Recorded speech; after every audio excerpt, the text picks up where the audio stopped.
నమస్తే అండి తెలుగు ప్రజలకు. ఈరోజు ఎక్కడ చూసినా ఎస్సీ వర్గీకరణ కోసమే చర్చ జరుగుతుంది. ఇలా రాష్ట్రంలో ఉండే మేధావులు కానీ ప్రొఫెసర్లు కానీ సోమాజిగూడ ప్రెస్ క్లబ్లో ఒకరోజు వీళ్ళు ఒకరోజు వాళ్ళు వర్గీకరణకు వ్యతిరేకంగా, కొందరు అనుకూలంగా, కొందరు వ్యతిరేకంగా, కొందరు ఇట్లా ఇలా రాష్ట్రంలో మరి తెలంగాణ రాష్ట్రంలో 6 గ్యారెంటీల పైన కానీ, కాంగ్రెస్ ఇచ్చిన 6 గ్యారెంటీల పైన కానీ, కేంద్ర ప్రభుత్వం ఇచ్చిన హామీల పైన కానీ ఏది చర్చ లేదు. ఒక ఎస్సీ కార్పొరేషన్ కానీ, ఎస్టీ కార్పొరేషన్ కానీ, బీసీ కార్పొరేషన్ కానీ ఏది చర్చ లేదు. కేవలం తెలంగాణ రాష్ట్రంలో ఒకే ఒక్క టాపిక్ నడుస్తుంది, ఎస్సీ వర్గీకరణ కోసమే. మీడియాలో కూడా ఆ న్యూస్ తప్ప వేరే ఏ న్యూస్ చూడట్లేదు ఎవరు. దీనిపైన మొన్న సోమాజిగూడ ప్రెస్ క్లబ్లో ప్రొఫెసర్ గాలి వినోద్ కుమార్ సార్ మాట్లాడిన మాటలు హోటల్ హరిత ప్లాజా, హోటల్ హరిత ప్లాజాలో ప్రొఫెసర్ గాలి వినోద్ కుమార్ సార్ మాట్లాడిన మాటలు మొత్తం తెలంగాణ రాష్ట్రాన్ని కాదు తెలుగు రాష్ట్రాలను షేక్ చేసింది. సార్ చాలా ఎమోషనల్ అయిపోయాడు. పక్కకే మరి అరగోపాల్ సార్ కానీ, కోదండరామ్ సార్ కానీ, కంచైలయ్య సార్ కానీ, ప్రొఫెసర్ పిఎల్ విశ్వేశ్వరరావు సార్ కానీ, ఇట్లా అనేక మంది ప్రొఫెసర్ల మధ్యలో జరిగిన ఇంటర్వ్యూలో సార్ స్పీచే సంచలనంగా మారింది. ఇలా సార్ దగ్గరికి అన్ని ఛానళ్ళు కూడా ఇంటర్వ్యూ కోసం వస్తున్నారు. అందులో భాగంగానే మన పిఎంఆర్ టీవీ ఛానల్ కూడా మరి సార్ తార్నాకలో ఉంటాడు, వాళ్ళ ద్రావిడ అంటే డి న్యూస్ మీడియా దగ్గరకు వచ్చినాం. అడుగుదాం సార్ ఎందుకు ఆ రోజు ఎంత ఎమోషనల్ అయిండు. మరి ఎస్సీ సార్ మాదిగ సామాజిక వర్గానికి సంబంధించి అయినా సరే కొన్నిసార్లు మందకృష్ణ మాదిగ కౌంటర్గా కూడా మాట్లాడినట్టు మనం చూసినాం. అందులో మాలలు కూడా మీటింగ్కు అటెండ్ అయినట్టు మనం చూసినాం. అడుగుదాం మరి వినోద్ కుమార్ సార్. అందరి దారి ఒకవైపు అయితే వినోద్ కుమార్ సార్ మరొక దారి. సార్ నమస్తే. నమస్తే అండి. చెప్పండి సార్, నిండు చంద్రుడు ఒకవైపు నేను ఒకవైపు అన్నట్టు. అంటే నేను అంబేద్కర్ వైపు అండి. ఇప్పుడు అదే అంబేద్కరిజం. అంబేద్కర్ అందరి వాడు, వినోద్ కుమార్ కూడా అందరి వాడు. అంతే తప్ప నేను ఒక మాదిగకే పరిమితం కాను. అంబేద్కర్ మీరు సేమ్ ఉండరు. అంబేద్కర్ అనుచరుని ఆయన లాగానే ఉండాలని కోరుకుంటున్న వాడిని. ఆయన ఆలోచనలు అనేది మాట్లాడదాం, కానీ ఫిజికల్ గా మాత్రం ఫేస్. Thank you. అది రావడం వల్ల కూడా నన్ను చాలా ఇక్కడ ఈ ఫోటో చూసినా అద్దాలు పెట్టుకున్నాడు, మీరు సేమ్ అద్దాలు పెట్టుకున్నారు, సేమ్ కలర్, సేమ్ ముఖం కూడా సేమ్ ఉంది. సో కాబట్టి నేనేమంటానంటే నేను ఒక మాదిగల వైపు, ఒక మాలల వైపు కాదు. నేను మొత్తం యావత్తు ఈ తెలంగాణలో ఉన్న 59 కులాల వైపు, 59 కులాలకు జనాభా ప్రాతిపదికన న్యాయం చేయాలని కోరుకునే వ్యక్తిని. కాబట్టి ఇవాళ ఏంటంటే నేను అట్లా మాట్లాడుతున్న కారణంగా అరే ఈయన మాదిగల వైపు, మాదిగల గురించి మాట్లాడకుండా మాలల గురించి మాట్లాడతాడేంది, లేదా ఉప కులాల గురించి మాట్లాడతాడేంది అని చెప్పేసి వాళ్ళ కోపం ఉండొచ్చు కాక, దాని తప్పు నాది కాదు. వాళ్ళు అర్థం చేసుకోవడంలో తప్పు తప్ప నేను వర్గీకరణకు ఫస్ట్ అంతకుముందు నన్ను 2-3 నెలల క్రితం కూడా ఇంటర్వ్యూ చేసిన, అప్పుడు కూడా చెప్పిన 100కు 200% వర్గీకరణకు నేను సపోర్టు. 30 ఏళ్ళ నుండి వర్గీకరణ ఉద్యమాన్ని సపోర్ట్ చేస్తున్న వ్యక్తిని. మొత్తం మొన్న 2024లో కంప్లీట్గా బీజేపీకి సరెండర్ అయిన తర్వాతనే నేను దూరమైన. నేను ఎంఎస్పీ పార్టీని తెలంగాణ అధ్యక్షునిగా తీసుకుంటానని చెప్పాను. ప్రవీణ్ కుమార్ అన్న బీఎస్పీ రాష్ట్ర అధ్యక్షుడిగా ఉన్నాడు, నేను ఎంఎస్పీ రాష్ట్ర అధ్యక్షుడిగా ఉంటాను. ఆయన ఐపీఎస్, నేను ప్రొఫెసర్ని.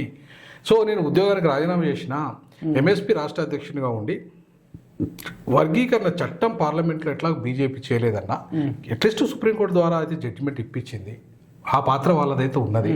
కానీ అది పూర్తి న్యాయం చేసే విధంగా కాకుండా మనకు ఇవాళ రాష్ట్రాల మీద ఆధారపడి మాత్రమే ఇవాళ చట్టం చేస్తే తప్ప మనకు న్యాయం జరగదు.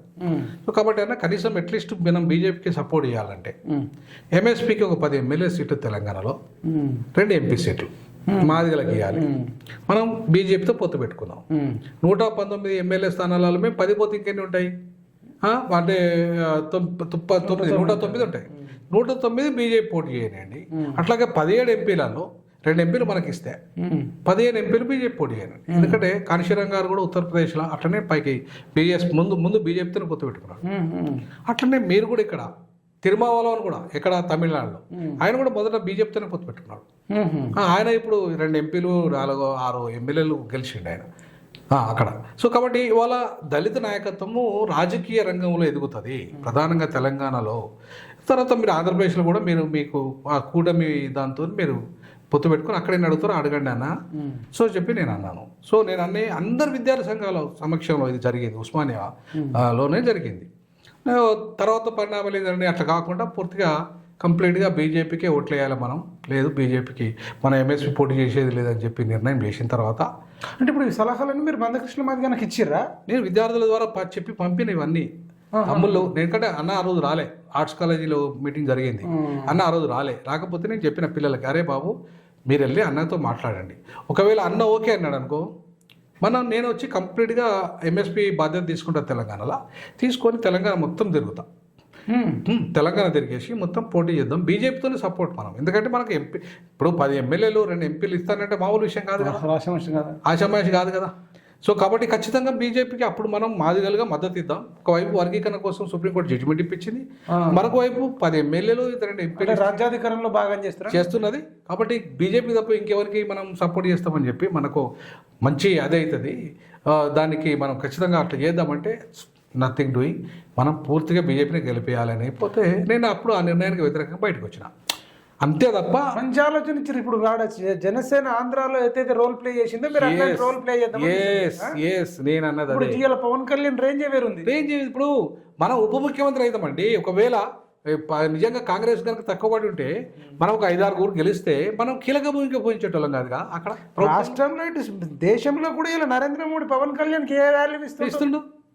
మనము ఇప్పుడు రాజకీయ అధికారంలో మాదిగలకు 30 ఏళ్ళుగా లేదు కదా అవకాశము, ఇవాళ అవకాశం వచ్చేది. ఇప్పుడు ఏమైంది చూడండి, గతంలో టీఆర్ఎస్ పార్టీలో 10 మంది ఎమ్మెల్యేలు మాదిగలు ఉండే, ఇప్పుడు 6 పడిపోయింది ఇప్పుడు ప్రెసెంట్. అట్లాగే ఒక్క ఎంపీ లేడు మాదిగల. ఇప్పుడు ఇంకోటి సార్, మాదిగ ఐడియాలజీతో లేని పార్టీలో పోటీ చేసినా దానికి వాల్యూ ఉండదు కదా. ఇప్పుడు మీరు ఎంఎస్పీ నుంచి కనుక పోటీ చేస్తే వీళ్ళు మాదిగలకు కానీ దళితులకు కానీ బీసీలకు కానీ మీరు కొట్లాడతారు. తర్వాత వర్గీకరణ అంశాన్ని కూడా మనం కీలకంగా చట్టం జరిగేటప్పుడు అసెంబ్లీలో మనం ఉంటారు కదా, ఉన్నప్పుడు మన వర్గాలకు అన్యాయం జరగకుండా చూసుకుంటాం కదా. అదే మీరు చెప్తే ఎమ్మెల్యేలు మీకు కావాలి కానీ కేసీఆర్ చెప్తే ఎమ్మెల్యేలు, రేవంత్ రెడ్డి చెప్తే ఎమ్మెల్యేలు మన నిర్ణయానికి కట్టుబడి ఉంటారు కదా.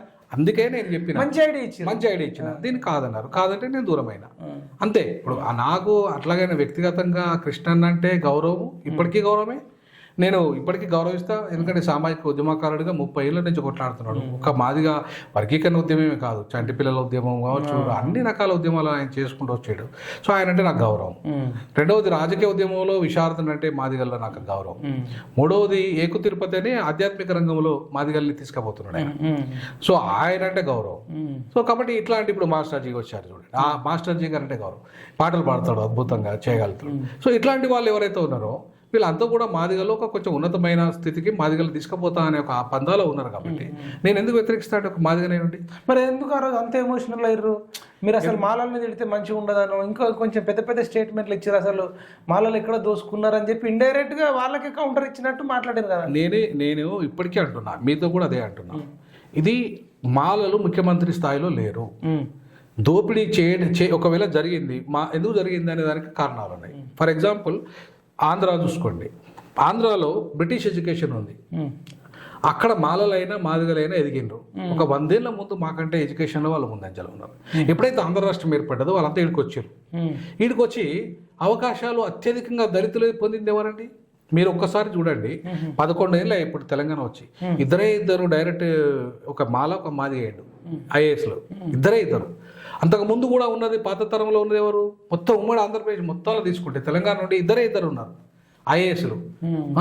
ఒకరు రాము లక్ష్మణ్ అంటే ఒక ఆయన ఉన్నాడు, ఐపీఎస్లో ప్రవీణ్ కుమార్ ఉన్నాడు.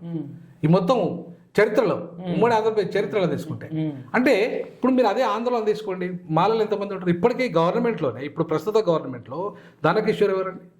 మాల. రాహుల్ బోజా ఎవరండి? మాల. ఇట్లా తీసుకుంటే సగం అర డజన్ మంది వాళ్ళే ఉన్నారు కదా. కత్తి పద్మారావు ఐఏఎస్లు అంతా వాళ్ళే ఉన్నారు ఇప్పుడు గవర్నమెంట్లో. ఇప్పుడు కాకి మాధవరావు ఫ్యామిలీ తీసుకోండి, చాలా మంది ఐఏఎస్లో ఉన్నారు, ఐపీఎస్లో, ఐఆర్టీఎస్లో ఉన్నారు. ఆయన మాల, ఆంధ్ర మాల. జేబీ రాజు ఉన్నాడు, ఆయన ఒక దళిత నాయకుడు.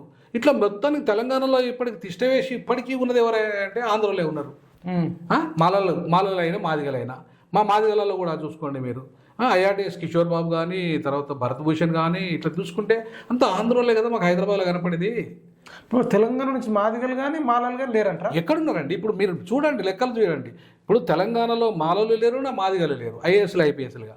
ఇందులో ఉన్నారు తెలంగాణలో ఉంటే చిన్న క్లరికల్ జాబులు, లేదంటే మా యూనివర్సిటీలలో ప్రొఫెసర్లు కొంతమంది అక్కడిక్కడ ఉన్నారు. అది కూడా ఎందుకు వచ్చారు అంటే ఫస్ట్ కారణం, అది కూడా కారణం చూడాలి. ఒకటి, తెలంగాణలో మాకు బ్రిటిష్ ఎడ్యుకేషన్ రాలే. ఎప్పుడు దాకా రాలేదు?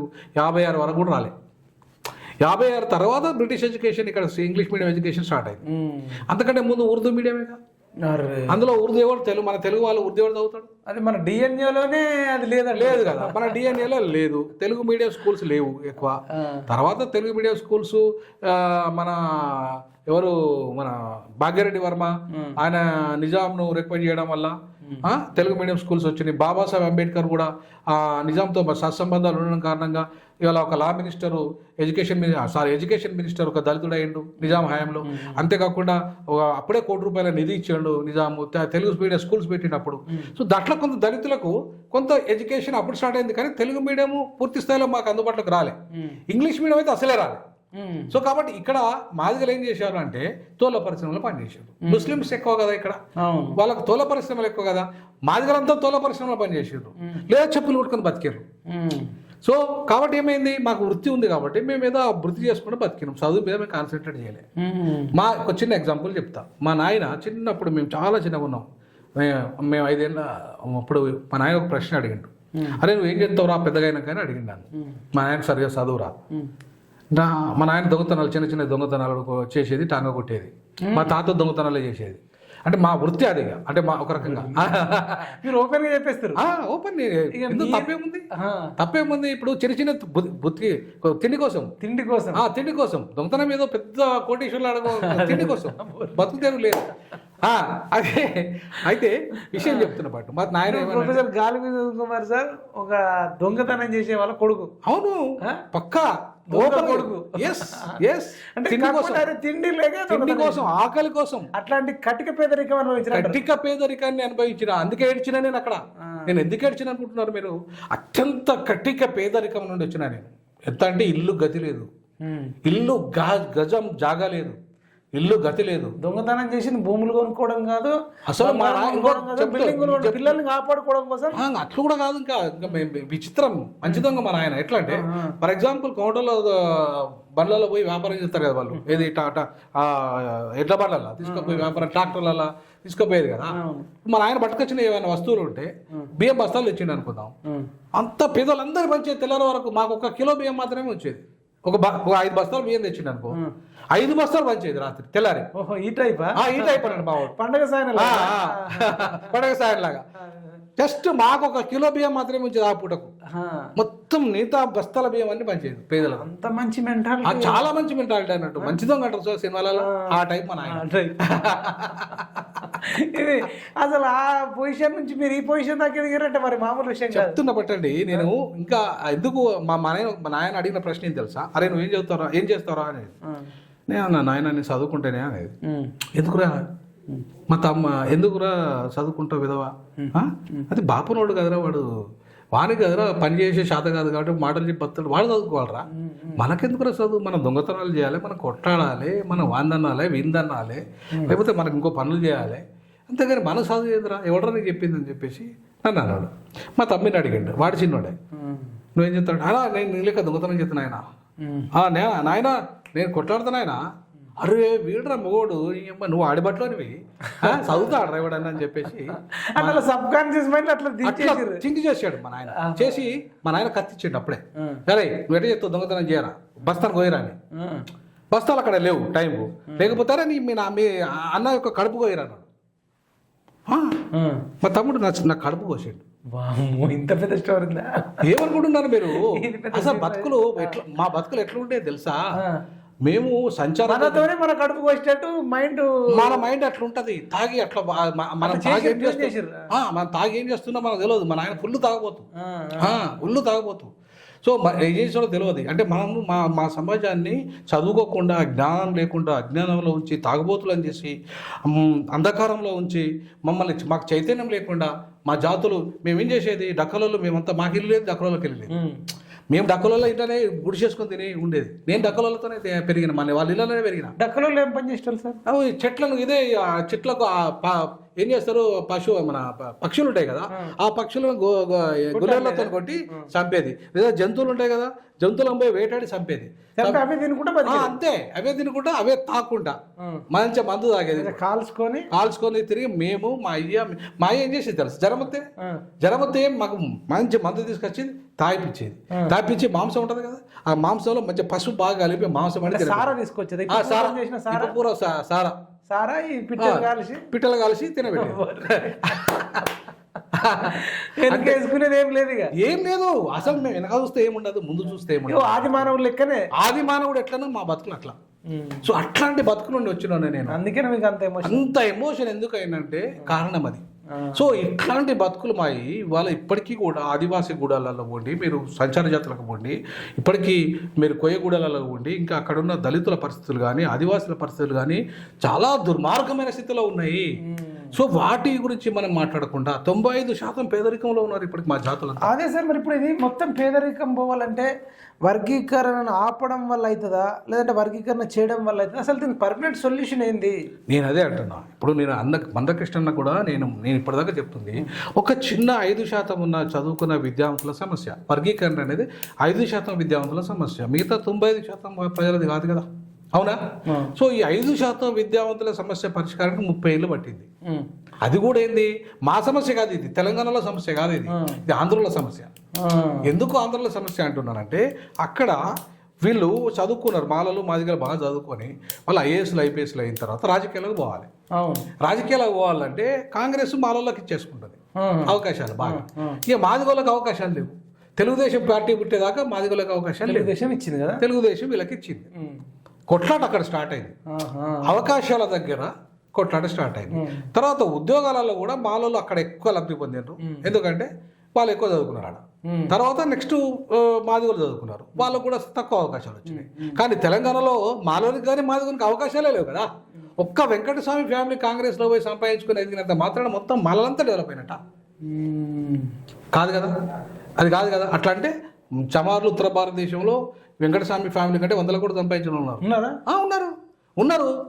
ఇదే రిజర్వేషన్ల వల్ల లబ్ధి పొందిన వాళ్ళు ఉత్తర భారతదేశంలో ఇప్పుడు మాయావతి కాదా, మాయావతి ఉత్తర భారతదేశ చమారు కాదా, కాళేశ్వరం ఉత్తర భారతదేశ చమారు కాదా, ఇంకా కోటీశ్వర్లు ఉన్నారండి వాళ్ళు, మీరా కుమార్ వాళ్ళ నాన్న జగదీష్ వాళ్ళు చమారు కాదా, జగ్జీవన్ మామూలు కాదండి.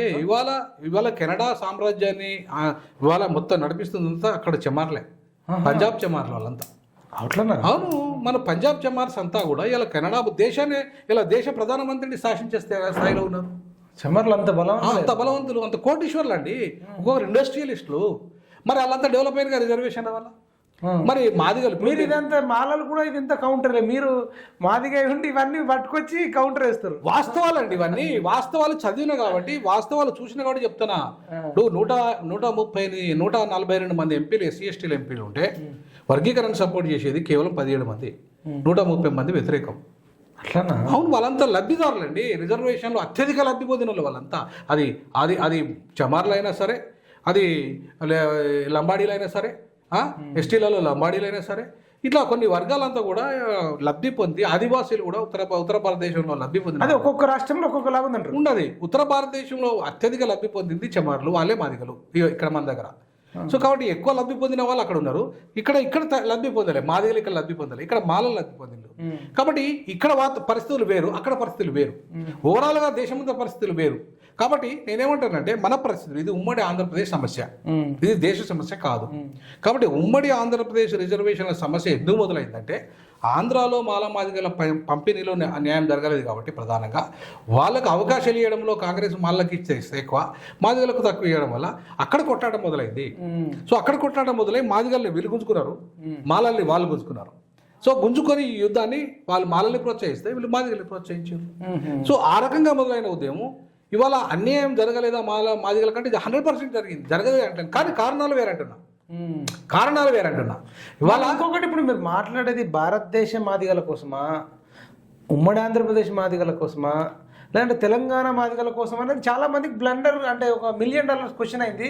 దీనికి మీరు ఏమంటారు? నేనేమంటానంటే భారతదేశం అయితే 341కి సంబంధం, 341 అనేది రాజ్యాంగంలో ఉంది. భారతదేశ సమస్య అయితే ఒకసారి రాజ్యాంగం తీసుకుని మీరు అందరు ఇప్పుడు మాట్లాడేది నేను ఓవరాల్ గా అన్న మాట్లాడింది సుప్రీంకోర్టు జడ్జిమెంట్ ఇచ్చింది ఏమని మా మందకృష్ణ అన్న నేను పార్లమెంట్లో చట్టం తెప్పిస్తా అని చెప్పేసి ఆయన గత 30 ఏళ్ళ కొట్లాట అవునా కదా. అదేంది పార్లమెంట్లో చట్టం అంటే 341 సవరించాలి. 341 అనేది ఇది సవరించాలంటే భారత రాజ్యాంగం ప్రకారంగా దాన్ని సవరించాలంటే 2/3 మెజార్టీ లోకసభలో ఉండాలి, 2/3 మెజార్టీ రాజ్యసభలో ఉండాలి, స్పెషల్ మెజార్టీ ఉండాలి. నేను ఒక రాజ్యాంగ నిపుణునిగా చెప్తున్నా. స్పెషల్ మెజార్టీ అంటే 50% రాష్ట్రాలు అసెంబ్లీ తీర్మానం చేయాలి. ఏమని ఆ రెండు లోకసభ రాజ్యసభలో తీసుకున్న తీర్మానానికి అనుకూలంగా వీళ్ళంతా అనుకూలమే తీర్మానం చేయాలి. అప్పుడు మాత్రమే 341 సవరించవచ్చు. ABCD అంటే ఇది 4 పదాలు. ABCD ఈ 4 పదాలు అంటే 4 విభాగాలుగా ఎస్సీలను విభజించాలంటే ఇంత పెద్ద ప్రాసెస్. కాబట్టే సుప్రీంకోర్టు కొట్టేసింది. ఎవరు చంద్రబాబు చేసిండు. చంద్రబాబుకి అధికారం లేదు 341 ప్రకారంగా, పార్లమెంట్ మాత్రమే చేయాలి.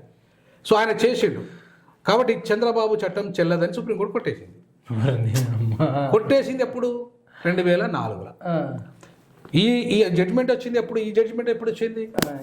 మొన్న 2024లో 1 ఆగస్టు వచ్చింది. 20 ఏళ్ళ తర్వాత అంతే కదా, 20 ఏళ్ళ తర్వాత. నేను 2004లో ఏం చెప్పినంటే అన్న లాస్ట్కి అన్నారు కదా, నేను చెప్తాను ఇప్పుడు చదివి వినిపిస్తా. ఇప్పుడు కొంచెం అది అయిన తర్వాత చదివి వినిపిస్తా. నేనేమన్నా అంటే 2004 నుండి చెప్పుకుంటూ వస్తాను అన్న, ఇది దేశ సమస్య కాదు కాబట్టి 341తో మనకేం సంబంధం?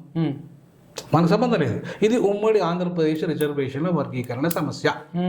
అవును కదా. సో అంటే ఇది కుల సమస్య కంటే ప్రాంతీయ సమస్య అన్న. ఎందుకు ప్రాంతీయ సమస్య అన్నట్టంటే ఆంధ్ర వాళ్ళ దోపిడీ కారణంగా తెలంగాణ ప్రత్యేక రాష్ట్ర ఉద్యమం మొదలైంది. అట్లనే ఆంధ్ర దళితుల దోపిడీ కారణంగా తెలంగాణ మాలామాదిగా ఉపకులాలందరూ వెనుకబడిపోయినాయి. అవును కదా. ఇప్పటికి కూడా 11 ఏళ్ళ తర్వాత కూడా ఇంతకుముందు నేను చెప్పినట్టుగా ఎవరూ లేరు. తెలంగాణ మాల లేడు, నా మాదిగా ఐఏఎస్ లేడు, ఐపీఎస్ లేరు. ఒక్కొక్కరు ఆ కమ్యూనిటీలో ఒకరు ఈ కమ్యూనిటీలో ఉన్నారు. ఇంకొకటి ఇప్పుడు వర్గీకరణ కూడా ఇది కేంద్రానికి సంబంధించిన ఉద్యోగాలు కావు కదా, ఇప్పుడు కాదు ఐఏఎస్లు ఐపీఎస్లకు సంబంధించి కదా. ఇది గ్రూప్ 1 నుంచి మొదలు అంతే. ఇప్పుడు రాష్ట్రానికి పరిమితమైంది. అంతకుముందు మా అన్న ఏం చేశాడు, పార్లమెంట్ చట్టం అంటే కేంద్రమే కదా. అప్పుడు అన్నిటికైతుండే దేశమంతా అవుతుండే. అయితే ఇంకా సంతోషం ఉండు. కేంద్రం చేస్తే ఇంకా సంతోషం ఉండదు. అప్పుడు కేంద్రం చేస్తే చట్టము రాష్ట్రాలు కూడా వర్తిస్తుంది. ఒక కేంద్రంకే ఉండదు. అప్పుడు కేంద్రం ఒక చట్టం చేస్తే అది రాష్ట్రాలు కూడా వర్తిస్తుంది. కేంద్రంతో పాటు రాష్ట్రాలకు వర్తిస్తుంది. రాష్ట్రం చేస్తే కేవలం రాష్ట్రాలకే పరిమితం అవుతుంది. కానీ మీరు ఇంకొక మాట కూడా అన్నారు, నార్త్ ఇండియాలో చమర్లు ఎక్కువ డెవలప్ అయ్యారంట. అవును, మరి డెవలప్ అయిన వాళ్ళు వర్గీకరణ కోరుకోరు కదా. ఇప్పుడు అదే అంటున్నా కదా నేను. 130 మంది వ్యతిరేకం అంటున్నా కదా నేను. ఆ ఎస్సీ ఎంపీలలో కూడా 84 ఎంపీలలో 7 ఎంపీలు మాత్రమే సపోర్ట్ చేశారు వర్గీకరణను. మిగతా 70 దాదాపు 79 మంది వ్యతిరేకించారు. 75-76 మంది వ్యతిరేకించారు. అంటే వ్యతిరేకంగా ఉన్నారు వాళ్ళు. ఇవాళ అంతమంది వ్యతిరేకిస్తుంటే ఒక ఎన్డీఏ గవర్నమెంట్ కానీ యూపీఏ గవర్నమెంట్ కానీ వాళ్ళ 86 మంది ఎంపీలల్లో దగ్గర 80 మంది వ్యతిరేకిస్తుంటే ఎట్లా చేస్తుంది చట్టం? దీంట్లో చెమ్మర్లు ఎంతమంది ఉంటారు? మాదిగా ఉపకులాలు కానీ నేనేమంటానంటే 70 మంది వాళ్ళే ఉంటారు అంటున్నా. 70 మంది వాళ్ళే ఉంటారు ఎంపీలు. మీరు నిజం చెప్పండి సార్. వాస్తవమే చెప్తున్నా నేను. ఇప్పుడు దీనికి ఛాలెంజ్ చేసి చెప్తున్నా నేను. మరి 70 ఉంటే మాదిగలు డెవలప్ అయింది అంటారు కదా, వాళ్ళ రేపు కౌంటర్ వేస్తారు కదా. నేను ఏమంటున్నా, దేశవ్యాప్తంగా అయితే మాదిగలే డెవలప్ అయిన రిజర్వేషన్ల వల్ల. ఈ ఉమ్మడి ఆంధ్రప్రదేశ్లో మాత్రం మాలలు డెవలప్ అయినరు అంటే అందుకని మీరు దీన్ని ఉమ్మడి ఆంధ్రప్రదేశ్ అయితే ఈజీగా పరిష్కారం. అప్పుడు మీరు కేసీఆర్ అందుకే అవుట్ రేట్ సపోర్ట్ చేశారు.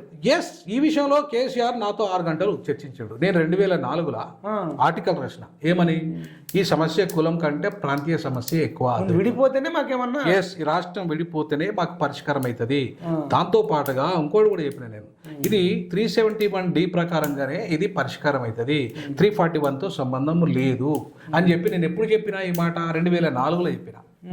అంటే 20 ఏళ్ళ ముందు సుప్రీంకోర్టు కొట్టేసినాక చెప్పిన. అలా మనం చేయాల్సింది సుప్రీంకోర్టు కోసం కాదు, పార్లమెంట్ చట్టం గురించి కాదు, రాష్ట్రంలో మనం చట్టం తెచ్చుకోవాలి. అది కూడా ఉమ్మడి ఆంధ్రప్రదేశ్లో తెచ్చుకున్నా పర్వాలేదు, రాష్ట్రం విడిపోతే ఇంకా సంతోషం. 371D ప్రకారంగా ఈజీ అవుతుంది మనకు. కాబట్టి ఇది 371D ప్రకారంగా ఈజీగా 3 రోజుల్లో పరిష్కారం అయ్యే సమస్య అన్న. ఇది 30 ఏళ్ళ దాకా కొట్లాడాల్సిన సమస్య కాదు. ఇది మనం అనవసరంగా 341 జోలికి పోయినాం. చంద్రబాబు నాయుడు అనవసరంగా 341 జోలికి పోయిండు. ఇంకో తప్పేం చేసిండు తెలుసా చంద్రబాబు నాయుడు? ఏం చేశాడంటే ఆ చట్టంలో పాలసీ ఏబిసిడి చేసే పాలసీలో ఒకటి ఉంటుంది. ఇప్పుడు ఒక రిజర్వేషన్ పాలసీ మార్చాలంటే జాతీయ ఎస్సీ కమిషన్ అనుమతి తీసుకోవాలి. 338 ఆర్టికల్ 338 ఉంటుంది ఇదే రాజ్యాంగంలో. 338 ప్రకారంగా ఏ పాలసీ మ్యాటర్ అయినా సరే ఎస్సీఎస్లకు సంబంధించి మీరు నిర్ణయం తీసుకోవాలంటే జాతీయ ఎస్సీ కమిషన్, వీళ్ళ ఎస్టీలకు సంబంధించితే ఎస్టీ కమిషన్ నిర్ణయం, వాళ్ళ అనుమతి లేకుండా తీసుకోవద్దు. ఈయన అనుమతి లేకుండానే చట్టం చేసాడు, అదొక తప్పు చేసాడు. అందుకే ఈ 2 తప్పుల కారణంగా కొట్టేసింది సుప్రీంకోర్టు. నేనేమన్నా అంటే నాకు సుప్రీంకోర్టు జోలికి పోవద్దు, మనం పార్లమెంట్ లో చట్టం గురించి మాట్లాడదుగా. మనం చేయాల్సింది 371D. ఏ పార్లమెంట్తో సంబంధం లేదు, లోకసభతో సంబంధం లేదు, ఈవెన్ రాష్ట్ర అసెంబ్లీ తీర్మానం కూడా అక్కర్లేదు. ఎట్లా ఇది మరి 371 ఎట్లా పరిష్కారం అవుతుంది అంటే క్యాబినెట్ కూర్చోవాలి, రేవంత్ రెడ్డి కూర్చోవాలి, స్టేట్ క్యాబినెట్ కూర్చొని ఒక డిసిషన్ తీసుకోవాలి. ఎస్సీల వర్గీకరణ అనేది మేము ఈ 371D ప్రకారంగా దీన్ని మేము జోనల్ సిస్టంలో, జిల్లాని యూనిట్ చేసుకొని జోనల్ సిస్టంలో ఈ వర్గీకరణ విద్యా ఉద్యోగ రంగాల్లో ఎవరికైతే అన్యాయం జరిగిందో ఆ అన్యాయం జరిగిన వర్గాలకి న్యాయం చేస్తూ, ఒకవేళ 15% ఉంది రిజర్వేషన్, నేనేమంటానంటే నా ప్రతిపాదన ఏంటంటే 10% రిజర్వేషన్లు ఇప్పటిదాకా లబ్ధి పొందని వాళ్ళు ఉపకులాల నుండి మొదలు పెట్టాలి. 57 ఉపకులాల నుండి ఇప్పటిదాకా లబ్ధి పొందలే, వాళ్ళకి ఇవ్వాలి ఫస్ట్ ప్రయారిటీ. ఎట్లా అది నాకు ఇప్పుడు మీరు ఏబిసిడి అంటారు, ఏబిసిడి కాదు ఇప్పుడు నేను చెప్పే ప్రతిపాదన ఏబి. మీరు ఓన్లీ ఏబి అంటున్నా. ఇప్పుడు మరి ఏలు ఎవరు వస్తారంటే ఇదే 59 కులాలు ఉంటాయి కదా, దాంట్లో ఇంతవరకు లబ్ధి పొందని మొత్తం ఎవరికి అది ఉమ్మడి అది 57 ఉపకులాలకు లబ్ధి పొందొద్దు, మాదిగలలో లబ్ధి పొందొద్దు, అట్లాగే మాలలలో కూడా లబ్ధి పొందొద్దు. సుప్రీంకోర్టు అదే చెప్తాను. అందుకే నేను ఇప్పుడు మీకు సుప్రీంకోర్టు చదివిపిస్తాను. ఇప్పుడు అవసరం కొంచెం నాకు ఫీజులు ఎగిరిపోయే న్యూస్లు చెప్తున్నారు ఇవన్నీ. ఇప్పుడు సుప్రీంకోర్టు జడ్జిమెంట్ ఏం చెప్పిందో చెప్తాను. సుప్రీంకోర్టు సత్యచంద్ర శర్మ ఆయన ఏం చెప్పిండంటే వీళ్ళందరి సారాంశాన్ని ఆయన ఒకటి చెప్పిండు ఇక్కడ. I have had the privilege of reading a lucid and detailed opinions authored by the Honorable Justice Chandrachud, D.Y. Chandrachud, and Chief Justice of India, Chief Justice of India, and Honorable Justice B.R. Gavai. ఈ 6 judgement ఈయన ఒక్కడే రాశాడు. ఎవరు? Chief justice of India. తర్వాత మళ్ళీ ఎవరికి వారుగా వాళ్ళ జడ్జిమెంట్లు వాళ్ళు రాసుకున్నారు. దాంట్లో ప్రధానంగా ఈ ఇద్దరిని కోడ్ చేస్తూ ఎవరెవరిని, chief justice of India, justice Gavai అనే దళితుడు జడ్జి, అయిన సుప్రీంకోర్టు జడ్జి, ఇద్దరిని కోడ్ చేస్తూ ఈయన సత్యచంద్ర శర్మ రాస్తున్నాడు. I'm fully agreement with the both opinions to extend that the validity of sub classification. Validity of sub classification అది కేటగరైజేషన్ అనలే పదం. మీరు ఎక్కడ కూడా ఈ 566 పేజీలలో ఏబిసిడి అనే పదం లేదు, లేదు కేటగరైజేషన్ అనే పదం లేదు, తర్వాత మాలామాదిగా అనే పదం లేదు. మీరు ఇక్కడ మొత్తం చదవండి, ఎందుకంటే మాలామాదిగా 2 రాష్ట్రాలలో ఉన్నారు, వేరే రాష్ట్రంలో వేరే కాదు. కాబట్టి ఈ పదాలు ఏవి లేకుండా చాలా క్లియర్ గా వాళ్ళు చెప్పడం జరిగింది. సబ్ క్లాసిఫికేషన్ ఇక్కడ చెప్పిండు, the validity of sub classification అంటే ఉపవర్గీకరణ విత్ ఇన్ షెడ్యూల్ కాస్ట్, అంటే ఎన్ని షెడ్యూల్ కాస్ట్ ఉంటాయి, has been held the constitutionally permissible, ఖచ్చితంగా రాజ్యాంగ బద్ధమే.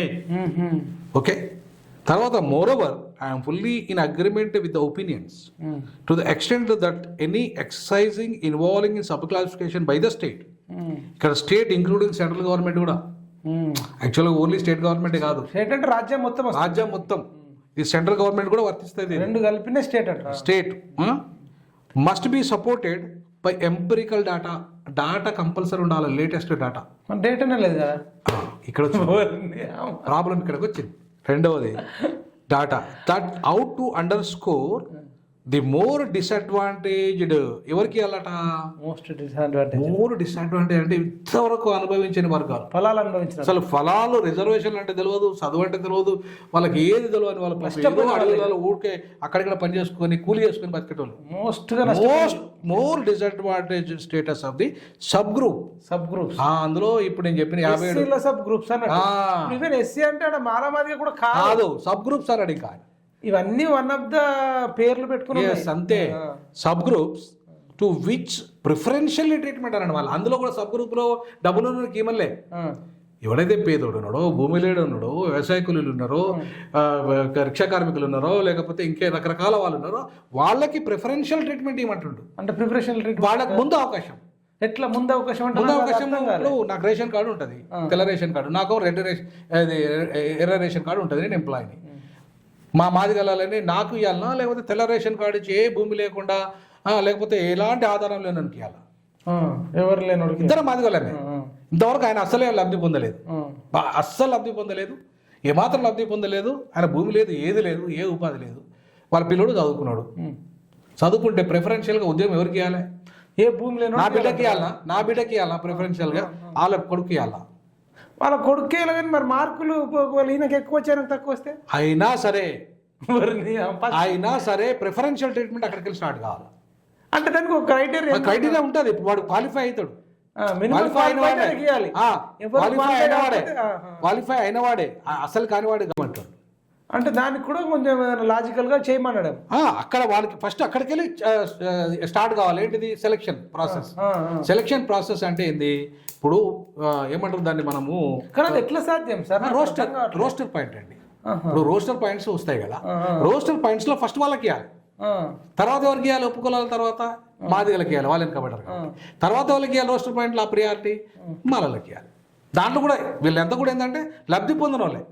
నేను చెప్పేది లబ్ధి పొందని సబ్ గ్రూప్స్ లో అట్లా ఎంత రిజర్వేషన్ ఇవ్వాలి? ఎంత పర్సెంటేజ్? 15% ఉంటుంది. 15% ఫస్ట్ వాళ్ళకి ప్రయారిటీ అంటారా? 10% వాళ్ళకి ఇవ్వాలంటున్నా నేను. 10% ఈ 15% 10% పాపులేషన్ ఉండకపోతే ఉంటుంది. 100% ఉంటుంది. దాంట్లో మాదిగకి ఇస్తున్నావు, మాలకి ఇస్తున్నావు, ప్లస్ ఉపకులానికి ఇస్తున్నావు. ఉపకులాలలో ఏమంటారంటే కాదు, ప్రిఫరెన్షియల్ ట్రీట్మెంట్ లో ఫస్ట్ మనకి ఇస్తావు. ఫర్ ఎగ్జాంపుల్ 10 ఉద్యోగాలు ఉన్నాయండి, మీకు అర్థమయ్యేటట్టు చెప్తా. 10 ఉద్యోగాలు ఉన్నాయి. ఈ 10 ఉద్యోగాలలో ఇక్కడ ఇస్తున్నా చూడండి, 10 ఉద్యోగాలు ఉన్నాయి. ఈ 10 ఉద్యోగాలలో ఫస్ట్ ఇక్కడ రోస్టర్ పాయింట్ ఇక్కడ వచ్చింది. ఎవరికి వచ్చింది? అది సబ్ క్యాస్ట్ సబ్ గ్రూప్లకు వచ్చింది. ఒక 10 ఉద్యోగాలలో ఇక 2 వీళ్ళకి పోయినాయి, లేదా ఒక 3 వీళ్ళకి పోయినాయి, ఇంకొక 3 వచ్చినాయి, ఒక 2 కదా, ఇలా 2 వేసుకుందాం. సరే 3 వేసుకుందాం. ఇంకొక 3 ఇంకెవరికి ఇవ్వాలంటే మాదిగా, ఇంకొక 3 ఉద్యోగాలు మాల, అంటే 9 పోయిన ఉద్యోగాలు. ఇప్పుడు మీరు చెప్పిన ఫస్ట్ది మాల మాదిగలలో ఉన్న ఉపకులాలు అన్నీ వస్తాయా? 57 వస్తాయి ఇక్కడ. ఇందులో ఇప్పటిదాకా బెనిఫిట్ పొందని ఈ 57 కులాల సబ్ గ్రూప్స్ కు 3 ఉద్యోగాలు పోతాయి. పాపులేషన్ ఉందా మరి? పాపులేషన్ అన్రిప్రజెంటెడ్ పాపులేషన్ అడగలే. ఇక్కడ ఏం చెప్పిండు? ఇక్కడ ఏమన్నాడు? పాపులేషన్ పరంగా ఏమని చెప్పలే, అన్రిప్రజెంటేటెడ్ అన్నాడు. Under score the more disadvantage అన్నాడు. కానీ ఇక్కడ జనాభా ప్రకారంగా అనలే. జనాభా ప్రకారం కాదు అనలే. తక్కువ ఉన్నా సరే కానీ అలా ఊట కొంత బెనిఫిట్ వాళ్ళకి ఇవ్వండి, సబ్ గ్రూప్స్ కి ఇవ్వండి ముందు ప్రియారిటీ అన్నాడు. అంటే ఎస్సీలో ఉన్న సబ్ కులాలకి ఇవ్వన్నాడు. అవునా కదా? ఇది నేను చెప్పిన మాట. అట్లాంటి దీనికి మాదిగా మాల ఇద్దరు కూడా మరి ఒప్పుకుంటారా? ఒప్పుకోవాలంటున్నా నేను ఒక మాదిగా ఉండి ఒప్పుకుంటున్నా బై. మీరు ఒప్పుకుంటారు? 100% ఒప్పుకుంటా. ఎందుకు ఒప్పుకుంటా అంటే ఇప్పుడు నేను మా డక్కలైన ఉన్నాడు, నేను ఇంతకుముందు చెప్పిన నా బతుకు డక్కల వాళ్ళు ఇంట్లో పెరిగినాను. అవునా కదా? నా డక్కలైన ఉన్నాడు, నన్ను అయ్యో దొర అంటాడు, మాది వాళ్ళు దొర అంటాడు. మీరు వాళ్ళకి దొరలు, మేము దొరలం వాళ్ళకు. అరే ఏం దొరలు పోయి నేను అనేది నువ్వు నేను తినే ఇదేరా పిల్లలు తింటాను అంటే ఆ మొదటి నుండి ఆ కుల వ్యవస్థలో ఉన్న ఆ ప్రభావం అన్నట్టు. అరే దొర అనేది మమ్మల్ని. అరే మేము దొరలం ఎట్లా అవుతారో బై, మేము పిచ్చమే తింటాను, మేము పిచ్చమే తింటాను, దొరలం ఎట్లా అవుతామంటే ఆ విధానములు కుల వ్యవస్థలో అది ఉంది. సో కాబట్టి ఈ సబ్ గ్రూప్ లో ఏదైతే ఉందో మమ్మల్ని అడక తింటారు వాళ్ళు, మేమే అడక తినేటోళ్ళం. ఇప్పుడు సింధోళ్ళు కూడా వస్తారు, మేమే అడక తినేటోళ్ళము. అగ్ర కులాలను, ఇతర కులాలను మమ్మల్ని అడక తినేటోళ్ళు వీళ్ళు. వాళ్ళకి ముందు ఇవ్వాలంటే అంతే. ఇప్పుడు మమ్మల్ని అడక తినేటోళ్ళకి ఇవ్వాలా, మేము తీసుకోవాలా? ఇప్పుడు న్యాయం ఏదైనా న్యాయమే కదండి. నేను అంబేద్కర్ వాదిగా నా దాంట్లో ఉన్న పేదవానికి నేను చూసుకోవాలా? ఇప్పుడు నేను 75 ఏళ్ళుగా నా జాతిలో కొంతమంది మాకు అవకాశాలు వచ్చినాయి, అస్సలే రానోడండి మన పరిస్థితి. మనకి అంత ప్రొఫెసర్ వాళ్ళ కోసం ఎవరు మాట్లాడతలేరు కదా. మాట్లాడాలంటున్నా నేను అంబేద్కర్ రిజర్వేషన్ ఒక్కరి కోసం పెట్టలే. ఒక్కలా మొత్తం షెడ్యూల్ కులాలు 1130 మంది షెడ్యూల్ కులాలకు ఇచ్చిండు ఆయన దేశంలో. నీకు నాకు ఇవ్వలే, మానవాదిகளுக்கு ఇవ్వలే. అన్ని కులాలకు అవకాశం వచ్చే విధంగా చేయమన్నాడు అంబేద్కర్. నేను అంబేద్కర్ వారసునిగా నేను చెప్తున్నా, ఖచ్చితంగా 10% ఈ మోస్ట్ బ్యాక్వర్డ్ కులాల నుండి స్టార్ట్ చేసి తర్వాత మాదిగలు, తర్వాత మాలలకు, వాళ్ళు కూడా అనుభవించిన వాళ్ళు, అందరూ కూడా అనుభవించిన వాళ్ళకి మొదటి ప్రియారిటీ మాదిగలకు ఇచ్చి, అనుభవించని మాలలకు ఇచ్చి, తర్వాత అనుభవించిన వాళ్ళు ఎవరైతే ఉంటారో ఆ 5% ఏదైతే మిగులుతుందో 5% మధ్య తరగతి వాళ్ళకు. అది కూడా నేను చెప్పేది ఏంటంటే, మధ్య తరగతి అంటే ఎవరు? ఫర్ ఎగ్జాంపుల్ అటెండర్ ఉంటాడు, అప్పుడు చిన్న ఉద్యోగం అంటే ఎంత వస్తాయి? 34,000 వస్తాయి జీతం, ఆడికి ఇంటికే సరిపో. సో కాబట్టి అట్లాంటి ఉద్యోగం నుండి సూపరింటెండెంట్ వరకు. కానీ ఇప్పుడు ఓకే బాగుంది సార్, కొంచెం అయిపోతుంది. ఇక్కడ నుండి సూపరింటెండెంట్ వరకు అయిపోతుంది.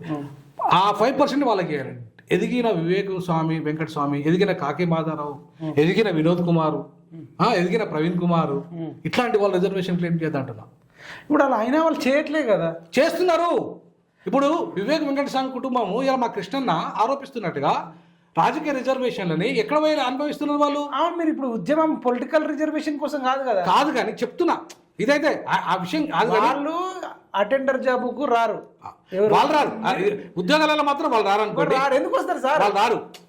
వాళ్ళు చాలా హైయెస్ట్ లో ఉన్నారు. 100 కోట్లు ఆస్తుంది సార్. నేను ఎందుకు వస్తా? నేను ఏదైనా జాబ్ అసలు పిల్లల్ని ప్రిపేర్ చేపియం, కావాలంటే బిజినెస్ అనేది అంతే, లేకపోతే పొలిటికల్ గా విదేశాల్లో పోయి వ్యాపారం చేసుకోవాలంటాం, పొలిటికల్ అంటాం. 90% ఆఫ్ ది పొలిటికల్ లీడర్లు, కోటీశ్వర్లు కూడా ఉద్యోగాలకు రారు కూడా, అవసరం కూడా లేదు. నేనేమంటానంటే విద్యా ఉద్యోగాల విషయంలో కాదు నేను చెప్పేది. ఇప్పుడు విద్యా ఉద్యోగాలతో పాటు రాజకీయాల గురించి కూడా మాట్లాడుతున్నాను. ఇప్పుడు తీర్పు పొలిటికల్ రిజర్వేషన్ దాని లేదు, అది లేదు. పొలిటికల్ లేదు, సివిల్ సర్వెంట్స్ లేదు, అది లేదు. సెంట్రల్ ఉద్యోగాలకు ఏదైనా లేదు. ఇది ఓన్లీ స్టేట్ గవర్నమెంట్ సంబంధించిన మ్యాటర్ ఇది. సో ఇక్కడ నేనేమంటానంటే ఈ ఉద్యోగాలలో కాకిమాధవరావు లాంటి ఫ్యామిలీలు, వినోద్ కుమార్ లాంటి ఫ్యామిలీలు మేము ఎదిగినాం, ఖచ్చితంగా మేము వదులుకోవాలి. అంతో ఇంతో ఎదిగినాం. మొదటి తరంలో అయినా సరే కొత్త ఎదిగినాం. పొలిటికల్ ఉండాలి కానీ ఉద్యోగాలలో పొలిటికల్ కూడా ఉండద్దండి. పొలిటికల్ గా బాగా డబ్బు ఉన్న వివేక్ ఫ్యామిలీ ఆయన జనరల్ పోటీ చేయొచ్చు కదా. మరి ఇప్పుడు దానికోసం ఉద్యమం కాదు, తీర్పు కాదు కదా. ఇప్పుడు మీరు కొత్తగా చేస్తుంటారు. నేనేమంటానంటే దీంట్లో అది కూడా యాడ్ చేయాలంటున్నా. అది చేస్తే బాగుండదు అంటారు. చేస్తే బాగుండదు. కొత్త ఉద్యమానికి మీరు ఖచ్చితంగా రేపు రానున్న రోజుల్లో సంపన్న వర్గాలు ఎవరైతే ఉంటారో వాళ్ళకి రిజర్వేషన్ ఇవ్వద్దు. అది బీసీలు అయినా, ఎస్సీ అయినా, ఎస్టీ అయినా, ఎవడైనా సరే, ఈవెన్ మహిళలైనా సరే, ఎవరైనా సరే, మహిళలైనా, డబ్బున్న వాళ్ళకి ఎవరికి, హ్యాండిక్యాప్డ్ అయినా సరే, ఎవరైనా సరే, పేదలే, మధ్య తరగతి వాళ్ళు, పేదలకే రాజకీయ రిజర్వేషన్ ఉండాలి. అదే నిజమైన రిజర్వేషన్ అంటే. మరి రిజర్వేషన్ ఫలాలు వాళ్ళకి అది అందాల్సింది. సో అట్లనే ఇక్కడ కూడా నేనేమంటున్నానంటే ఈ 5% మధ్యతరగతి వాళ్ళకి ఇవ్వాలి అని చాలా క్లియర్గా ఉంది. తర్వాత ఇంకొకటి చెప్తున్నా పట్టండి. ఆయన ఏమంటాడు ఇంకొక పాయింట్ హౌఎవర్ ఇంకొక మాట on the question of applicability of creamy layer అంటే ఇది తప్పు అంటున్నా నేను. ఈ క్రిమిలేయర్ ప్రిన్సిపల్ ఎస్సీ ఎస్టీలకు వర్తించదు. ఎందుకు వర్తించదు అంటే రాజ్యాంగ నిర్మాణ సభ ఒప్పుకోలేదు. ఎందుకంటే వీళ్ళకి అంటరానితనం ఉంది. అంటరానితనం కుల వ్యవస్థ ఉన్నంత కాలం ఉంటుంది. కుల వ్యవస్థ రద్దు కాకుండా అంటరానితనం ఎట్లా పోతుంది? కాబట్టి కోటీశ్వరుడు అయినా అంటరాని వాడే, ప్రొఫెసర్ అయినా అంటరాని వాడే, రాష్ట్రపతి అయినా అంటరాని వాడే. కాబట్టి వీళ్ళకి అంటరానితనం పోనంత కాలము ఈ క్రిమిలేయర్ అనే సిద్ధాంతం వాళ్ళకి వర్తించదు. కాబట్టి క్రిమిలేయర్ అనే పదం ఇందాక మీరే అన్నారు, ఇంట్లో కోటీశ్వర్లు, అది వేరు, అది క్రిమిలేయర్ కింద రాదు. దాని ఏమంటారు అంటే సంపన్న వర్గము వేరు, క్రిమిలేయర్ వేరు. క్రిమిలేయర్ అంటే ఏమొస్తుంది? ఇప్పుడు ఇది ఆర్థిక ప్రాతిపదికన అవుతుంది. ఆర్థిక ప్రాతిపదికన అనేదాన్ని ఎప్పుడు వస్తుంది అంటే ఎస్సీ ఎస్టీలకు, మిగతా వాళ్ళకి వర్తిస్తుంది. ఇది బీసీలకు వర్తించవచ్చు, ఎందుకంటే వాళ్ళకి అంటరానితనం లేదు. ఓసీలకు వర్తించవచ్చు, అంటరానితనం లేదు. అంటరానితనం ఉన్న కులాలకు మాత్రమే వర్తించదు ఈ ప్రిన్సిపల్. అందుకే అంబేద్కర్ ఆ రోజు వ్యతిరేకించాడు. ఇక్కడ సంపన్న వర్గం అంటే సరిపోతుంది. సంపన్న వర్గం అంటే సరిపోతుంది. ఇంకొకటి ఏంటంటే ఈ క్రిమిలేయర్ ఉద్యోగాలలో ఇది ఎస్సీ ఎస్టీలకు వర్తించదు, రాజకీయ రిజర్వేషన్లకు కూడా వర్తించదు అంటరానితనం వల్ల. నేను అందుకే నేనేం ప్రతిపాదన చేస్తున్నా అంటే కులాన్ని రద్దనే చేయండి. మీరు క్రిమిలేయర్ పెట్టాలంటే కులం రద్దు చేసి ఆర్థిక ప్రాతిపదికన రిజర్వేషన్లు పెట్టండి. మంచిదేనా? స్వాగతిస్తా, 100-200% స్వాగతిస్తా. కులాన్ని రద్దు చేసే ప్రోగ్రామ్ కూడా నాకు ఉన్నది. సర్టిఫికెట్లలో ఎడ్యుకేషన్ ఇన్స్టిట్యూషన్లు అంటారా? కాదు, అన్ని రంగాలలో కులాన్ని రద్దు చేయండి. అదే సార్, మెయిన్ గా మనకు క్యాస్ట్ సర్టిఫికేట్ అని ఉంటుంది. స్కూల్ నుంచే మొదలవుతుందని నేను. స్కూల్ నుంచి ఉండదు కాదు, బర్త్ సర్టిఫికేట్ నుంచి, బర్త్ నుండి ఉండదు కానీ నీకు కులమే ఉంటుంది. తండ్రి ఉంటే చాలు, నీ తల్లి ఉంటే చాలు, ఆడ ఎక్కించుకోవాలి. ఎవరి కొడుకు ఎవరు బిడ్డ అంటారు, వాళ్ళ వారసత్వం ఉంటే చాలు. నీకు కుల వారసత్వం ఎందుకంటే నాకు అర్థం కాదు. అది అందుకే ఇవాళ ఆధిపత్యం పెరిగిపోయింది. మరి మీరు దాన్ని ఫైట్ చేయండి సార్. 100-200% రేపు నేను చేయబోయే మొదటి. ఎందుకు అంటున్నా సార్ అంటే మీకే తార్నాకలో ఒక ఆయన రూమ్ రెంట్ కి ఇవ్వకపోయా. నేను అదే అంటున్నా, ఏడ్చింది అనుకున్నాను. అరే అమ్మ, నాకు ఇంత పెద్ద చదువుకొని నేను అంబేద్కర్ చదువుకున్నా, కొలంబియాలో చదువు చెప్పొచ్చిన, పరిశోధన పత్రాలు. అట్లాగే Ambedkar London school of economics లో నేను పోయి చదువు చెప్పొచ్చిన, పరిశోధన పత్రాలు సమర్పించిన. ప్రపంచంలో అత్యున్నతమైన విశ్వవిద్యాలయాల్లో పోయి నేను పరిశోధన పత్రాలు సమర్పించిన. ప్రపంచ దేశాలలో, ప్రపంచ సదస్సులో పాల్గొన్న నాకే పక్కకు నిలుత్తలేరు. ఇల్లు ఇవ్వంటే అంటే రాష్ట్రపతికే అదే సార్ తెలియరు. నాకు ఒకటి అనిపిస్తుంది సార్, పుండు ఒకటి ఉంటే మంది ఒకటి పెడతారు. కరెక్ట్. కులాన్ని నిర్మూలించకుండా సమాజ నిర్మాణం జరగదు. అది ఆర్థిక సమానత్వం కానీ సామాజిక సమానత్వం ఏదైనా సరే. సార్ ఇంకోటి సార్, మీరు ఆర్థికం అంటారు, ఆత్మగౌరవమే లేదు కదా ఈ ఆర్థికం తర్వాత. అవును కదా, ఫస్ట్ ఆత్మగౌరవమే లేదు. మీకు రూమ్ రెంట్ ఇవ్వకపోతే నువ్వు ఎన్ని డబ్బులు ఉంటే నేను ఎందుకు ఏడ్చినంటే కృష్ణని కూడా అర్థం చేసుకోవాలి, మాదిగలంతా అర్థం చేసుకోవాలి. మా పిఎంఆర్ అరే ఇప్పటికీ కూడా చాలా మంది మాలలు కూడా అదే పరిస్థితి అండి. నాకు 2 మాలలు కూడా, నేను SC/ST సెల్ డైరెక్టర్గా ఉన్నప్పుడు కూడా ఒక ST మాల ప్రొఫెసర్లు నా దగ్గరకు వచ్చి సార్ మాకు ఎలికలు అవుతలేరు అని చెప్పేసి వాళ్ళ మీద కంప్లైంట్ చేయొచ్చా సార్ అని అడిగారు. మరి మాలలు కూడా ఉన్నట్టేగా, అందరికీ ఉన్నది కదా ఈ కుల వ్యవస్థ ప్రభావము.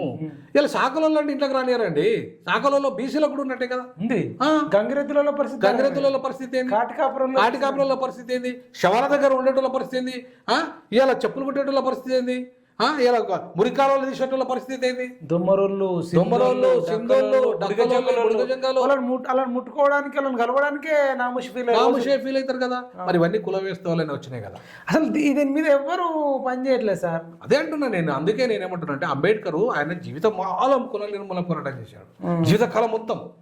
అది ఆగిపోయింది. ఇలా ఆగిపోయి నువ్వు దొంగవు, మాలోడు దొంగ, మాది కూడా దొంగ, నువ్వు తిన్నావు అంటే నేనేమంటానంటే కారణాలు వేరు. అసలు పాలకుడు కదా దొంగ.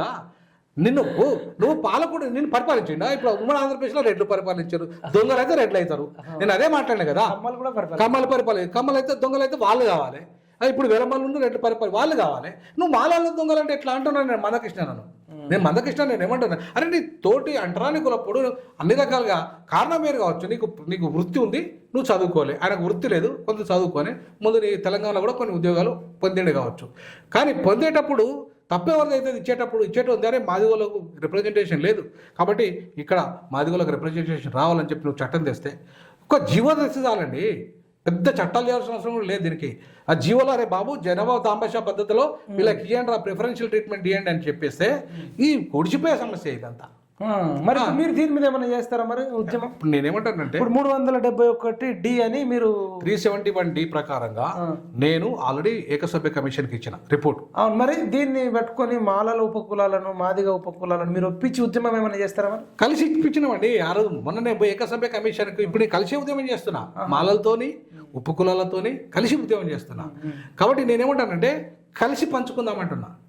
ప్రేమగా విడిపోదాం అంటారు. ప్రేమగా విడిపోవడం కూడా కాదు, దాన్ని ప్రేమగా ఆస్తులను పంచుకుందాం. విడిపోవడం కూడా కాదు, ఆస్తులను. మనకేంటి ఆస్తి? ఏం ఆస్తి లేదు. ఇప్పుడు నాకేం ఆస్తి ఉందండి? ఒక రిజర్వేషన్ తప్ప. నేను ప్రొఫెసర్ అయినంటే కారణం రిజర్వేషనే కదా. మరి ఆస్తి తప్ప ఇంకేం ఆస్తి ఉంది నాకు? ఏం లేదు. అదే ఆస్తిని పంచుకుందాం అబ్బాయి, మనం కలిసి కూర్చొని పంచుకుందాం అంటున్నా. పద్ధతి ప్రకారంగా 371D ప్రకారంగా అయితే ఏ సమస్య ఉండదు. క్యాబినెట్ ఇక్కడ కూర్చుంటుంది, ఒక తీర్మానం చేస్తుంది. ఆ prime minister cabinet, prime minister కూడా తీర్మానం చేసి ప్రెసిడెంట్ పంపిస్తాడు. అరే 370 రద్దు చేసిన వాళ్ళు, రామ మందిరం నిర్మించిన వాళ్ళు, ఇంత పెద్ద సమస్యలే మీరు సాల్వ్ చేసిన మా మాలమాదిగ సమస్య పర్మనెంట్ సాల్వ్ చేయరా? మీరు చేయొచ్చు. మీకు చిత్తశుద్ధి లేదంటున్నా నేను. ఈ అగ్రవర్ణ పాలకులకు చిత్తశుద్ధి లేదు. మేము ఎంతకాలం కొట్లాడుకుంటే మీరు అంతకాలం అధికారంలో ఉంటారు. మేము అట్లా కొట్లాడుకోదరా భయ, మనం కూర్చొని పంచుకుందాం అంటున్నా నేను. తప్పెట్లయితే అంటున్నా నేను. మన తోటి సహోదరుడు, మన అంటరాని కులపోడు, నేను దొంగవు, మనవాదివి, దోపిడిదారులు అనద్దంటున్నా. వాళ్ళు కూడా మాలలు కూడా మాదిగల్ని దోపిడిదారులు అనద్దంటున్నా. అలాగే వాళ్ళనొద్దు. మరి ఏకంగా ఇప్పుడు సుఖరామ్ నరసాయి అంటాడు పాటనే రాసిండు కదా, తప్పంటున్నా నేను. ఇప్పుడు ఇంకొకటి పాటినారా? నేను వినలేదు కానీ నాకు అట్లాంటి వినబుద్ధి కాదండి. ఇప్పుడు మనం తిట్టుకోవడం వల్ల ఎదుటి వానికి మాటలు తిట్టుకోవడాలు ఇవన్నీ బంద్ చేయాలి. ఈవెన్ ఇప్పుడు ఉపకులాలు 57 అంటారు. మాల మాదిగలు 2 దొంగలు, మనవాదులు మా దినేషన్ అంటారు ఉపకులాలు. మరి ఒప్పుకుంటావా? ఓకే, వీళ్ళకు వాళ్ళు మనవాదులు అయితే మాదిగలకు మాలల మనవాదులు, దక్కలకు మాదిగల మనవాదులు. 18 కులాలండి. మాదిగ అనుబంధ కులాలు 18 మంది ఉన్నారు. అందరూ వస్తారు. వాళ్ళు కూడా వాళ్ళు అంటారు మీరు తిన్నారా, మీరు మనవాదులు కాదా అంటాను వాళ్ళు. మరి ఒప్పుకుందామా మాదిగలం? కాబట్టి ఇది కరెక్ట్ కాదు. 5% ఎంప్లాయ్మెంట్ కోసం ప్రైవేటీకరణ 95% ఉంది ఒకవైపు, దాని రిజర్వేషన్ లేవు. 5% ప్రభుత్వ ఉద్యోగాలు ఉన్నాయి. దాంట్లో ఈ కొట్టాడ 30 ఏళ్ళు బ్యాక్లాగ్ పోస్టులు 2,50,000 బ్యాక్లాగ్ పోస్టులు ఏమైనా తెలియదు. భూమి పంచలేదు, లక్షల కోట్ల రూపాయల సప్లా నిధులు డైవర్ట్ అయిపోయినాయి. మాకు భూమిలో వాటా రాలేదు, ఫార్మసీ రంగంలో ఇండస్ట్రీలో వాటా రాలేదు, మాకు జలయజ్ఞంలో వాటా రాలేదు, మాకు ధనయజ్ఞంలో వాటా రాలేదు, ఏ యజ్ఞంలో మాకు వాటా లేదు. మేము పొద్దుస్తమాన ఇదే నువ్వు దొంగతనం చేసినవరా అని మేము పనికిరాని దానికోసము కొట్లాడుకుంటున్నాము. జంగము ఏదో కొట్టుకుంటే బూడిద రాలినట్టుగా మా ఎవరం. కొందరు నాయకులు మాలల దాంట్లో కూడా సంపుతం నరుకుతాం మందకృష్ణ అని కూడా కొందరు స్టేట్మెంట్లు ఇచ్చారు. తప్పు నేనంటానా. ఏ మాల నాయకుడు ఇచ్చిండో నువ్వు దుర్మార్గం చేస్తున్నావు అంటున్నా. ఎందుకంటే మాదిగలైనా మాలలైనా అన్నదమ్ములమే, ఉపకులాలైన అన్నదమ్ములమే, అంటరాని వాళ్ళగా మేమంతా ఒకటే. మా కృష్ణ అన్న జోలికి వాడు వస్తే ఏ మిగతా సమాజం ఇవ్వకూడదా ఏంది? ఆయన ఏంది ఇప్పుడు కాదే, ఆయన పోరాటము లేట్ అయింది కావచ్చు, బట్ ఆయన కూడా ఆయన ఒక పోరాట యోధుడండి. ఆయనను కొడతా చేస్తా, నేను మాట్లాడి ఇప్పుడు నన్ను కొడతా అంటే నేను ఊకోవాలా? నేను వాస్తవాలు మాట్లాడినా, నన్ను కొడతాను మాదిగలు ఫోన్లల్లో బేరిస్తాండ్రు, ఆయన అనుచరులు నన్ను నెట్టేసిండ్రు. అయినా కూడా నేను మావులు కదా అని గతంలో నేను 2016లోనే మాలా మాదిగ మేధావులను ఉపకుల మేధావులను కూర్చుండబెట్టి ఈ సమస్యను పరిష్కరిద్దామని చెప్పి నేను ప్రిన్సిపల్గా ఉన్నప్పుడు 16లో మీటింగ్ పెడితే మాలా మాదిగలు ఇద్దరు కొట్లాడుకొని అటు గద్దరన్న నెట్టేసి ఇటు ప్రొఫెసర్ ముత్తయ్య నెట్టేసి నా మీద దాడి చేశారు, నా తలకాయ పలికింది. ఇంత పెద్ద స్టోరీ కొట్లాడుకొని ఎంత పెద్ద స్టోరీ జరిగింది. మీరు గూగుల్లో కూడా చూడండి, మొదలు కనపడుతుంది. నాకు ఏమవసరం అండి, నేను ఒక ప్రొఫెసర్గా ఉండి ఒక ప్రిన్సిపాల్గా ఉండి మంచి జీతం ఉండి కూడా నేను ఈ మాలమాదిగల పంచాలు ఎందుకు జోక్యం చేసుకోవాలని? నా జాతులని కదా, కొట్లాడుకోవద్దని కదా, అంత మనోళ్ళని కదా, కొట్లాడుకోవద్దని కదా. ఇప్పుడు కూడా నేను మాట్లాడుతుంది అందుకోసమే కదా. అట్లనే నేను నా జాతులలో మాదిగలకు వ్యతిరేకంగా మాట్లాడుతున్నా, మా కృష్ణ వ్యతిరేకం అంటున్నా. అన్న ఇది పద్ధతి కాదన్నా. చెప్తున్నా ఒక చదువుకున్న మేధావిగా ఒక డైరెక్షన్ ఇస్తున్నా. మనం ఇక కొట్లాడడం తిట్టుకోవడం మానేయాలి. ఇవాళ సాగు తప్పు ఎవరి మీద కొడతామన్నా? కొడితే ఎవరి మీద కొడతాం? మాలల మీద, చచ్చిపోయిన వాళ్ళ మీద కొడతారు. ఎవరు చచ్చిపోయిన కొడతారు కానీ జనరల్గా సాగు తప్పు ఎవరి మీద కొడతారు? చనిపోయిన కొడతారు. మరి వీళ్ళని చంపేస్తావా ఇప్పుడు బతుకున్న వాళ్ళని సాగు తప్పు కొట్టి? అసలు దప్పులే కొట్టద్దని చెప్పేసి ఇప్పుడు అంబేద్కర్ 100 ఏళ్ల క్రితం దప్పులను చెప్పులను వదిలేయండి, మీరు అవసరం అనుకుంటే పారిశ్రామికవేత్తలు తయారైంది, ప్రొఫెషన్ మార్చేయండి అన్నాడు ఆయన. ఇవాళ డప్పులు కొట్టిన చేతులు డాలర్లు సంపాదించాలని ప్రవీణ్ అన్న సెక్రటరీగా ఉన్నప్పుడు నినాదం ఇచ్చిండు, అద్భుతమైన నినాదం. అమెరికా యూరోప్ దేశాలకు పంపిన విద్యార్థులను వాళ్ళు ఇవాళ పెద్ద పెద్ద ప్రొఫెసర్లు అయినారు, పెద్ద పెద్ద ఇంజనీర్లు అయినారు, పెద్ద పెద్ద సైంటిస్టులు అయినారు. అట్లా చేస్తావా మాదిగ జాతిని? లేకపోతే అడక తిరిగి డబ్బు కొట్టుకొని శవాల కాడ ఇంకా డబ్బులు కొట్టుకుని తిరిగి నువ్వు అది చేస్తావా? వాళ్ళ నేనేమంటానంటే, ఇవాళ నాలాంటి వాడు ఇప్పుడు డబ్బులు పట్టుకుని ఊళ్ళో పోతే ఏమంటారండి? ఇవాళ మొన్న నిజామాబాద్ జిల్లాలో ఇక్కడ జరిగింది. ఆ పొరగాలు వచ్చి ఇక్కడ పీజీ చేసుకొని ఉద్యోగాలు చేసుకుంటే నా కొడుకులారా మీరు వస్తారా సస్తారా మేము బహిష్కరిస్తామని, దప్పులు కొట్టకపోతే మేము బహిష్కరించారు. అది పెద్ద చర్చ అయి కూర్చున్నది. ఇంకా మేము దప్పులు ఎందుకు కొట్టాలి? మేము మా జాతులు ఎందుకు బొందలు తీయాలి? మీరు తీసుకోండి, బాపునోళ్ళు మీరు పోయి దప్పు కొట్టుకొని మీ శవాలను మీరు పోయి బొందలు తీసుకొని పెట్టుకోండి. లేదంటే ఇంకెవరైనా వర్గాలు వస్తే చేసుకోండి, మేమే ఎందుకు చేయాలి? మా వాళ్ళు ఇంకా అక్కడ ఉంటే మమ్మల్ని ఇప్పటికీ మా వృత్తిని, మా దప్పు కొట్టే వృత్తిని నీచంగా చూస్తున్నారు, మా చెప్పులు కుట్టే వృత్తిని నీచంగా చూసుకుంటారు. మేము మురికాలను తీస్తే నీచమంటున్నారు, తోలు తీస్తే నీచమంటున్నారు, బొందలు బాత్రూములు కడితే నీచమంటున్నారు, మేము బొందలు తవ్వుతే నీచమంటున్నారు, మేము శవాలను కాలబెడితే నీచమంటున్నారు. అరే మేము సమాజాన్ని శుభ్రం చేస్తున్నాం భయ్, అవునా? మమ్మల్ని నీచలు అంటే ఎట్లా? విదేశాల్లో పోతే కొన్ని కులం ఉంది, చండాలు అని ఉంది. ఎంత దారుణమైన పేర్లు పిచ్చకుంట్లోళ్ళు, చెండాలు, దొమ్మరోళ్ళు, ఇవన్నీ ఏం పదాలండి? తిట్టు పదాలు.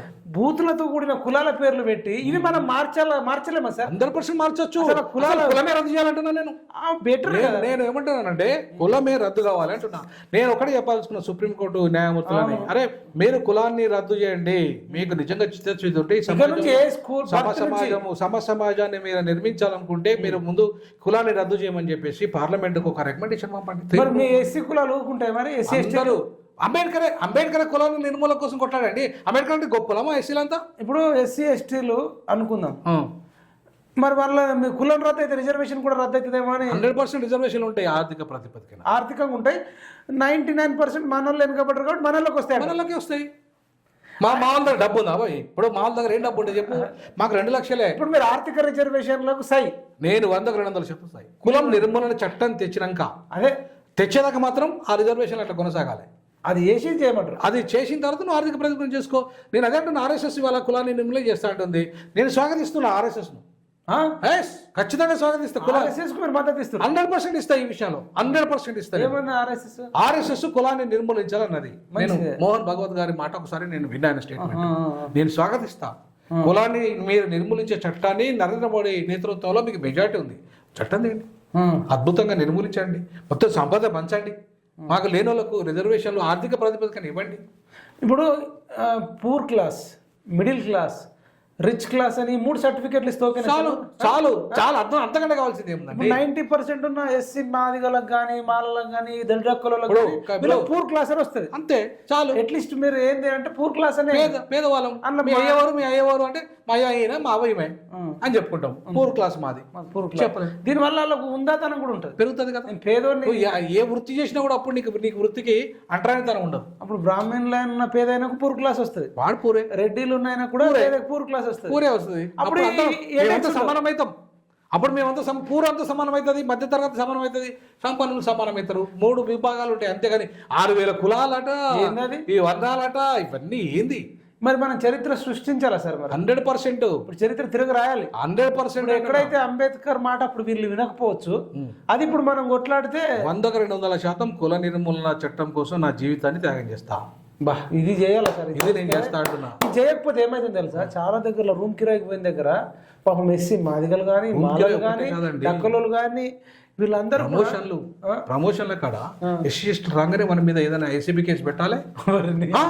మొత్తం మీరు చూడండి, మొత్తం సెక్రటరీ, చీఫ్ సెక్రటరీ హోదా లేకపోతే ఏదైనా ప్రమోషన్ వచ్చింది అనుకోండి, మన మీద ఏసీ కేసులు పెట్టాలి, మన అక్కడ కథం సస్పెండ్ చేయాలి, మనకి ఆ ప్రమోషన్ పోతుంది.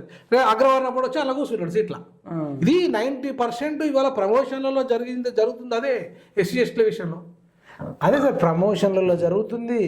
తర్వాత ఎడ్యుకేషన్ ఇన్స్టిట్యూషన్లో కూడా మీరు ఏమిటోళ్ళు అంటారు, రియల్ ఎస్టేట్లో జరుగుతుంది.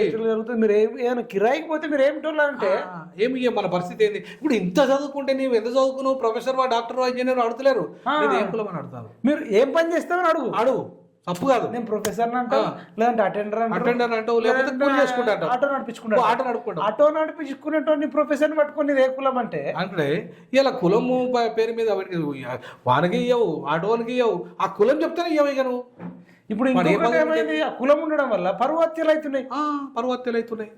ఆ కులం నువ్వు ఎట్లా లవ్ చేస్తావు? అసలు కులం మీదనే రాజ్యం చేస్తున్నారండి వాళ్ళంతా. రెడ్లంతా రాజ్యం ఎట్టయితే ఉమ్మడి ఆంధ్రప్రదేశ్లో వాళ్ళ కులం వల్ల ఒక్కటైపోతున్నారు కదా. ఒక్కటైపోయి మొత్తం వాళ్ళంతా కూడా రాజ్యం చేసుకుంటారు కదా. అసలు కులం రద్దు అయిపోతే అప్పుడు ఏమవుతుంది? ఒక్క రెడ్డిదే రాజ్యం ఉండదు, అందరిది ఉంటుంది రాజ్యం. అసలు ఆ ఫీలింగే పోతుంది. సో కాబట్టి కుల నిర్మూలన అనేది బాబాసాహెబ్ అంబేద్కర్ తన జీవిత కాలంలో ఆయన కొట్లాడి సాధించలేకపోయాడు. పాపం అంటరానితనాన్ని నిర్మూలనకే పరిమితం అయిపోయాడు. మనం ఆయన వారసత్వాన్ని కొనసాగిస్తూ ఖచ్చితంగా కుల నిర్మూలన వైపు పోదాం. అప్పటిదాకా మాత్రం మీ రిజర్వేషన్ నిర్మూలించాలి, పేదరికాన్ని నిర్మూలించాలి. 100%. రెండవది అంశం అదే పేదరిక నిర్మూలన. ఫస్ట్ కుల నిర్మూలన జరిగితే ఆటోమేటిక్గా పేదరిక నిర్మూలన మంచి విద్య వైద్యంతో వచ్చేస్తా అంటారు. ఉన్నతమైన విద్య, ఉచిత విద్య, ఉన్నతమైన వైద్యము, ఉచిత నాణ్యమైన వైద్యము, ఉన్నతమైన న్యాయము, అది ఉపాధి అవకాశం. నన్ను అడిగితే సార్ ఫైనల్గా మంచి విషయాలు చెప్పారు. ఎండింగ్లో నేను చెప్తున్నా, వాడు ఇండ్లు కట్టించుడు, భూములు వంచుడు, మనం అడుక్కున్నా వాడు 10 మందికి 20 మందికో ఇస్తాడు. అంతకంటే దళిత బంధు ఎంతమందికి ఇచ్చిండు? దళిత బంధు అయినా ఇంకోటైనా ఏదైనా ఇచ్చిన మరి మార్కెటింగ్ చేసుకోవడానికి తప్ప ఏం లేదు. మనమేమనాలంటే భవిష్యత్తులో అరే మాకు కార్పొరేషన్ లోన్లు వద్దు, నీ దళిత బంధు వద్దు, నీ కార్లు, భూములు, ఇండ్లు అన్నీ నువ్వే ఉంచుకోరా, కానీ అందరికి నీ పిల్లలు చదువుకునే స్కూల్లో మమ్మల్ని చదివి కామన్ స్కూల్ సిస్టమ్. అంతే కదా, కామన్ స్కూల్ ఒకటే స్కూల్ గా ఇంకా ప్రైవేట్ కార్పొరేట్ ఇవన్నీ రద్దు చేయాలి. What is this nonsense? మనం అందరం దీని మీద కొట్లాడాలి. నేననేది ఇప్పుడు కుల నిర్మూలన జరిగితే మన ఎజెండాలు ఇవి ఉంటాయి. అంబేద్కర్ స్టేట్ సోషలిజం అనేది ఒకటి పెట్టాడు, కానీ పాపం దీంట్లో రాజ్యాంగంలో పొందుపరచలేకపోయాడు, కానీ వ్యతిరేకించారు. కానీ దాంట్లో ఇవన్నీ అదే common school system, common agriculture system. భూమి గవర్నమెంట్ చేతిలో ఉండాలి, ఒక వ్యక్తి చేతిలో ఉండదు. అట్లాగే తర్వాత ఇన్సూరెన్స్ ప్రతి ఒక్క పౌరునికి గవర్నమెంట్ ఏం చేయాలి. తర్వాత ఆయన ఇట్లాంటి పథకాలన్నీ కూడా మనం ఇవి చేపించుకోకుండా 10 మందికి దళిత బంధు, 10 మందికి బిచ్చగాలం తయారు చేయడమే సార్. ఇంకొకటి ఏమైతుంది తెలుసా, నువ్వు 10 మందికి ఇచ్చి మిగతా వాళ్ళకి ఇవ్వకపోతే జలసి పెరుగుతున్నది, కొట్లాడుతున్నాము. ఇప్పుడు అన్నదమ్ములు ఉంటారు 4, ఒక తమ్ముడుకు అన్నకు ఇచ్చి మిగతాడికి ఇవ్వకపోతే వాడికి ఎట్లుంటది? రగిలిపోతాడు. వారి మీద ఎప్పుడు నిరంతరం కొట్లాట ఉంటది. ఇవన్నీ జరుగుతున్నాయి. ఇట్లా కావాలని చేస్తున్నారు. మన మధ్యనే విద్వేషాలు, మాలమాదిగల పంచాయతీ కూడా అదే. ఈ విద్వేషాలు ఎందుకు నేర్చుకోవాలి? మనం ఏమైనా పాలకులమా? మనం కలిసి పాలకులు తిట్టాలి, వాడి ద్వారా సరైన చట్టం తీసుకురావాలి, న్యాయం జరగాలని చెప్పి మనం అసలు రేవంత్ రెడ్డి మీద దండోరా మోగించాలి. తెలంగాణలో అయితే అంతే, చంద్రబాబు నాయుడు మీద పోయి. అంతేగాని నువ్వు మాలల మీద మోగిస్తా అంటే ఎట్లా? నువ్వు మాలల మీద సాగు తప్పు కొడతానంటే ఎట్లా? నేను అది తప్పంటున్నారు. ఎవరన్నారు అంటే ఇప్పుడు తప్పు కొడతామని చెప్పి మాలలో 1,00,000 డబ్బులు 1000 గొంతు లేదు అన్నారు.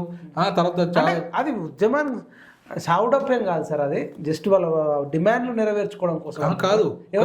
చట్టం చేస్తే మేము ఓకే, చేయకపోతే సాగు తప్పు కొడతామంటాం. అప్పుడు గవర్నమెంట్ కొట్టాలి మరి. అవును, నేనేమంటాను గవర్నమెంట్ కొట్టమంటాను. అదే కొట్టాను, ఆ కొట్టుడేదో గవర్నమెంట్ మీద కొట్టాడు. రేవంత్ రెడ్డి మీద కొట్టుండ్రి. అవును, ఆయన నా పాలకుడు, అది ఖచ్చితంగా చేయాలి. నువ్వు కాంగ్రెస్లో ఇంకా ఎవరో కరిగేనో బెరిగేనో ఇంకెవరో అడ్డం పడుతావు, నువ్వు ఎట్లా ఆపుతావు? ఇది 30 ఏళ్ళ పోరాటం, ఇంకా ఎంతకాలం మమ్మల్ని ఆపుతారు? కాబట్టి ఖచ్చితంగా చేయాలి రేవంత్ రెడ్డి. మా మాలమాదిగల మధ్య ఉపకులాల మధ్య కొట్లాట బంద్ చేయించే విధంగా చేయాలి. మాకు ఇది చేసిన తర్వాత మాకు మిగతా సంపదలో వాటా, భూమిలో వాటా, మాకు మన మిగతా ఏంటి ఇది పరిశ్రమలో వాటా, సినిమా ఇండస్ట్రీలో వాటా, అన్నిట్లలో వాటా చాలా.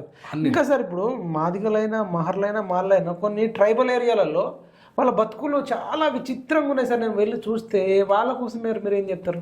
నేనేమంటానంటే వాళ్ళకు ఎటువంటి అక్కడ 100% ట్రైబ్స్తో నింపాలి. అంటే వీళ్ళు ఎలిజిబుల్ కాదు, నాన్ ట్రైబ్స్. దాంట్లో మహర్లు ఉన్నారు, మాదిగలు ఉన్నారు, మాలలు ఉన్నారు. అందుకే ఇప్పుడు జనాభా లెక్కలు కొత్త ఇస్తున్నారు కదా, వాళ్ళకి కూడా ఈ వర్గీకరణ చట్టం వర్తింపజేయాలి అక్కడున్న జనాభా ప్రకారం. ఈవెన్ వాళ్ళు భూమి కొనుక్కోవడానికి కూడా ఎలిజిబుల్ కాదు సార్. వాళ్ళు ఏదో బాండ్ రాసుకుంటారు 5 లక్షలకు 3 లక్షలకు ఉన్నట్టు. 170 యాక్ట్ ఉంది కాబట్టి 170 యాక్ట్ ప్రకారంగా అక్కడ భూమి అట్లీస్ట్ నివసించడానికైనా లీగల్ గా కొనుక్కునే పర్మిషన్ ఉండాలి. అక్కడ పరిశ్రమలు ఎట్లా పెడతారండి మరి? అట్లా 170 యాక్ట్ ఉన్నాను కూడా కమ్మోలు ఎట్లా పెడతారండి? కమ్మోలు 2 రోజులు వేలమలంతా కూడా కోట్ల రూపాయల పరిశ్రమలు పెడుతున్నారు. పెట్టద్దు మరి. 170 యాక్ట్ వాళ్ళకు కూడా వర్తిస్తాయి కదా. వాళ్ళేమో తీసుకుంటారు, వాళ్ళు పరిశ్రమలు పెడతారు, వీళ్ళ పేదలకు మాత్రం ఏం లేరా? ఇది దుర్మార్గం కదా, ఇది అన్యాయంగా. కోర్టులు కూడా చూస్తూ ఉంటాయా? గవర్నర్ దానికి చీఫ్, గవర్నర్ ఏం చేస్తున్నాడు ఈ విషయంలో? గవర్నర్ వీళ్ళకు పట్టాలు ఇవ్వాలి కదా, గవర్నర్కి ఆ పవర్ ఉంది కదా. ఇప్పుడు వాళ్ళు చేసుకున్న వ్యవసాయం కన్నా వాళ్ళకి భూమి ఇవ్వాలి కదా, పట్టాలు ఇవ్వాలి కదా. ఇల్లుకి ఇవ్వకపోతే మరి వాళ్ళు ఎట్లా బతకాలి? మనమేమో అమెరికాలో ఇల్లు కొనుక్కోవచ్చు, అదే మన పేరు మీద ఉంటుంది. నేను అందుకే ఏమంటాను, గవర్నరు తప్పు, దానికి బాధ్యులు గవర్నరు.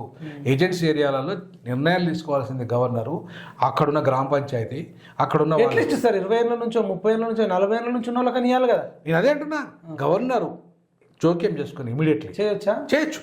చేసి ఆ కమిటీ అంతా కూర్చున్నబెట్టి ఎవరైతే ట్రైబల్స్ నుండి దళితులను కూర్చున్నబెట్టి మీరు కూడా పర్యటన చేయాలని నా రిక్వెస్ట్ సార్. ఎందుకంటే మీరు ఆల్రెడీ ఇంకా మీరు డెప్త్గా పోతే వాళ్ళకు రైతు బంధు రాదు, రైతు రుణమాఫీ రాదు, రైతు బీమా రాదు. ఆ పత్తి వండిస్తారు, కొన్నిసార్లు వండుతుంది, కొన్నిసార్లు ఎండుతుంది, దాన్ని మార్కెటింగ్ చేసుకోవాలంటే ఇబ్బంది. నేను చెప్పేది దళితుల కోసమే వాళ్ళు ఉన్నా. నేను ఏమంటానంటే దళితులైనా బీసీలైనా రజకులైనా ఎవరైనా మనుషులే. అసలు వాళ్ళ బతుకులు ఎట్లున్నాయి? వాళ్ళ బతుకుల కోసం ఇలా గవర్నర్ గారికి మన రిప్రజెంటేషన్ ఇద్దాం, వాళ్ళతో మాట్లాడదాం, సంఘాలతో. ఈ సంఘాలు ఉంటాయా, వాళ్ళ కుల సంఘాలు అవన్నీ ఉంటాయి. ఇప్పుడు అంకాపూర్లో ఉన్న రైతుకు కోటీశ్వరుడికి రైతు రుణమాఫీ వస్తుంది. అదే ఇంద్రవెల్లిలో ఉన్న ఒక పేద దళితుడికి మహర్కు మాదిగా రాదు. పట్టా ఉండదు కాబట్టి. పట్టా ఉన్నది, రుణమీయ రుణమాఫీ ఉండదు. సో ఇది అన్యాయం అంటే ఇది ఏంటి సార్? ఏ దేశం? అందుకే నేను ఏమంటానంటే దీన్ని చట్టాలని మన చేతిలో ఉన్నాయి కదా. ఈ పేదలకు అనుకూలమైన చట్టాలు ఎందుకు చేస్తలేవు? లేవు. మీరు మాత్రం మీకు అనుకూలంగా తీర్మానాలు చేసుకుంటారు, పెద్ద పెద్ద ఫ్యాక్టరీలు పెడతారు అక్కడ, వాళ్ళ భూములను ఆక్రమించేసి పెద్ద పెద్ద. ఇప్పుడు మనం మీరు అన్నట్టు ఏం కొట్లాడాలి సార్ అంటే, ఇప్పుడు అంకాపూర్ ఉంది, అక్కడ ఎకరం కోట్లలో ఉంటుంది. 10 ఎకరాలు 20 ఎకరాలు ఉన్న రైతులు ఉన్నారు, భూస్వాములు ఉన్నారు. వాళ్ళని భూస్వాములు అనాలి, సంపన్నులు అనాలి. వాళ్ళని రైతుల కేటగిరీలు ఎట్లా చూస్తాం? కొడుకు అమెరికాలో ఉంటాడు, బిడ్డ ఆస్ట్రేలియాలో ఉంటుంది, ఇంకొకళ్ళు కెనడాలో ఉంటారు. వాళ్ళకి నెలకు 10 లక్షలు అక్కడి నుంచి పంపిస్తారు, మంచికి 3 లక్షలు 4 లక్షలు వాళ్ళు పంపించేటి కాక ఇంకా ఈ ప్రభుత్వాలు రైతు బంధు కింద, రైతు భరోసా కింద వేలకు వీళ్ళు ఇస్తారు లక్షలు. మళ్ళీ రుణమాఫీ చేస్తారు. ఇంకేదైనా కొనుక్కుంటే కూడా సబ్సిడీలు ఇస్తారు, ట్రాక్టర్లు ఇస్తారు. మరి అదే ఇంద్రవెల్లిలో ఉన్న వాళ్ళకు, ములుగుల భూపాలపల్లి సైడ్ ట్రైబల్ ఏరియాలు ఉన్న వాళ్ళకు, భద్రాచలం కొత్తగూడెంలో ఉన్నోడికి అసలు గవర్నర్ బాధ్యుడు. నేను చెప్తున్నాను చట్ట ప్రకారంగా రాజ్యాంగంలో చాలా స్పష్టంగా ఉంది, గవర్నర్ దీనికి బాధ్యుడు. గవర్నర్ విజిట్ చేయాలి, గవర్నర్ ఈ సమస్యను పరిష్కరించుకోవాలి. త్వరలోనే మనం కూడా ఈ విషయంలో వాళ్ళు మన తోటి మనుషులు సార్. మనం కెనడాలో కొనుక్కొని ఇల్లు ఉంచుకోవచ్చు, వ్యవసాయ భూమి కొనుక్కోవచ్చు, ఆఫ్రికాలో కొంటారు మనోళ్ళు. తెలంగాణ నుంచి ఆంధ్ర నుంచి పోయిన వాళ్ళు, ఎస్పెషల్గా ఆంధ్ర నుంచి గుజరాత్ నుంచి పోయి ఆఫ్రికాలో వ్యవసాయ భూములు కొని రిజిస్ట్రేషన్ చేసుకొని వ్యవసాయం చేస్తారు. పెద్ద పెద్ద ఇండస్ట్రీలు పెడుతున్నారు, ఇండ్లు కొనుక్కుంటున్నారు. మీకు అక్కడ దాకా ఎందుకు, నేను దర్బాన్ కాన్ఫరెన్స్కి వెళ్ళాను 2001లో. నేను ముచ్చట చెప్పేది 2001లో నేను పోతే అక్కడ మొత్తం పరిశ్రమలన్నీ కూడా గుజరాత్ వాళ్ళవి, నార్త్ ఇండియన్స్, ఆంధ్రోళ్ళు కూడా వచ్చారు. ఆంధ్రోళ్ళు చాలా అక్కడ తక్కువ, కానీ అయితే వాళ్ళు అమెరికాలో ఎక్కువ ఉన్నారు, మిగతా దేశాలు కానీ నల్ల దేశం నేను పోయింది ఆఫ్రికా దేశం కదా, దాంట్లో నార్త్ ఇండియన్స్ ఎక్కువ ఉన్నారు. వాళ్ళంతా గుజరాతీలే, మొత్తం అక్కడ ట్రాన్స్పోర్ట్ బిజినెస్, అన్ని బిజినెస్ వాళ్ళే, భూమి వాళ్ళది, చెరుకు వ్యాపారం ఎక్కువ అక్కడ, చెరుకు ఇండస్ట్రీ అంతా వాళ్ళది. అక్కడ ఉన్న లోకల్స్ కూలి వెళ్ళాడు. ఇప్పుడు బ్రిటిష్ వాడు వచ్చి అట్లనే మనోళ్ళని చూస్తే వాళ్ళకి పడుతుంది. అందుకే మనోళ్ళను చంపిపడిస్తున్నాడు. అవునా? ఎందుకంటే అని చేస్తున్నారు కదా మనోళ్ళు వాళ్ళని, వాళ్ళ భూములలో ఉండి వాళ్ళను కూలీలను చేస్తుంటే వాళ్ళు కూడా. సో ఆ రకమైన స్థితి ఉన్నది. ఇప్పుడు అక్కడికే పోయి మనోళ్ళు ఆ రకంగా చేస్తే ఈడ మన ప్రాంతంలో మనోళ్ళు చేసుకోవడానికి ఏముంది? మరి గవర్నర్ జోక్యం చేసుకోవాలి ఈ విషయంలో ఖచ్చితంగా మనం కొట్లాడాలి సార్ ఇప్పుడు ప్రభుత్వం మీద కూడా. థ్యాంక్ యూ సార్, చాలా విషయాలు చెప్పాలి. Thank you so much. ఇదండి సమసమాజం అంటే అందరికి సమాన విద్య, సమాన వైద్యం, సమాన అవకాశాలు, even ration card, Aadhaar card, ఎవడన్నా భూమి కొనుక్కోవడానికి కూడా రైట్స్ ఉండాలి. దీని మీద కూడా మనం భవిష్యత్తులో కొట్లాడాలి. ప్రొఫెసర్ గాలి వినోద్ కుమార్ సార్ మరి దళితులంతా కూడా విద్వేషాలు రెచ్చుకోకుండా, వైషమ్యాల దృష్టి పోకుండా, ఒకరికొకరు తిట్టుకోకుండా ఈ సమస్యను చాలా సింపుల్గా పరిష్కరిద్దాం. ముఖ్యమంత్రి మీద బాధ్యత ఉంది. వెంటనే ఈ సమస్యను పరిష్కరించాల్సిన బాధ్యత ముఖ్యమంత్రి గారిది, మాలాది కాదు, నా మాదిగలది కాదు. ఇది ముఖ్యం కాబట్టి ఖచ్చితంగా వాళ్ళ మీద ఒత్తిడి తెచ్చే విధంగా కలిసి ఉద్యమాలు చేద్దామని చెప్పేసి ఈ సందర్భంగా నేను దళితులందరికీ పిలిపిస్తున్నా, దండం పెడుతున్నా, ఒకరినొకరు తిట్టుకోదని చెప్తున్నా. Thank you so much sir. Sir Vinod Kumar sir ఒక సరికొత్త ఉద్యమానికి నాంది పలికిండి. ఇప్పుడు మాలా మాదిగలు, ఉపకులాలు అన్నీ కలిపి రేవంత్ రెడ్డి మీద ఒత్తిడి తీసుకొచ్చి పని చేసుకుందాం, అందరం కలిసిమెలిసి ఉందాం. ఇది విడిపోవడం కాదు, జస్ట్ కుటుంబం, దళితులంతా విడిపోవడం కాదు, ఇది పంపకాలలో అంతే అని చెప్తూ మరి సంచలన ఇంటర్వ్యూ ఇవ్వడం జరిగింది.